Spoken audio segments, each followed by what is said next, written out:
Before we started, Chad gave us like a little rundown of Dream Key and all those things, and it was really good. So do you want to just do that again real quick? Yes.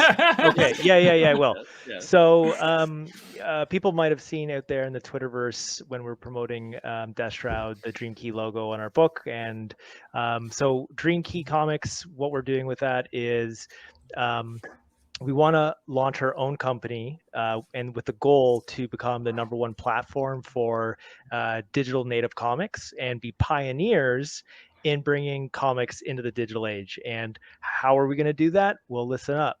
We're going to revamp the storytelling medium so that it's built from the ground up to be truly digitally native. And then we'll add gamification layers on top of that to drive further engagement and retention. And in an effort ultimately to be competitive and more in line with leading narrative forms of entertainment, which is video games.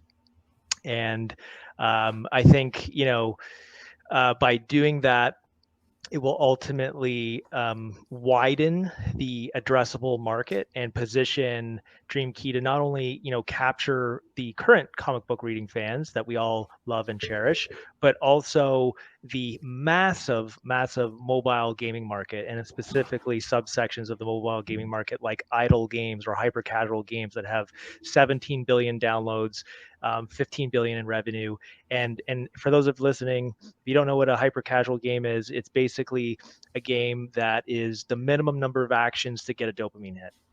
So by providing rich stories and interactive elements, I think that we can carve out a slice of that. And I think there's a strong argument to be made that the future generation of kids growing up, they're growing up with literally iPhones in their hands, iPads, and they are digital natives. So I think print will always be around. Dream Key will always support print. I mean, look at my art collection. I love original, traditional art, but I do think that somebody is going to find a way to break that chasm, and I'm hoping that Dream Key will be that player. So we're out there right now. We're pitching to institutional and VCs, and our goal is with financing is to build and launch this company. And then kind of in the interim, while we're doing that, we're moving forward and continuing the development on Deathshroud, and we have some Indiegogos, and I can jump into that in a second. But that was a long-winded bore fest for some of you. Hopefully not.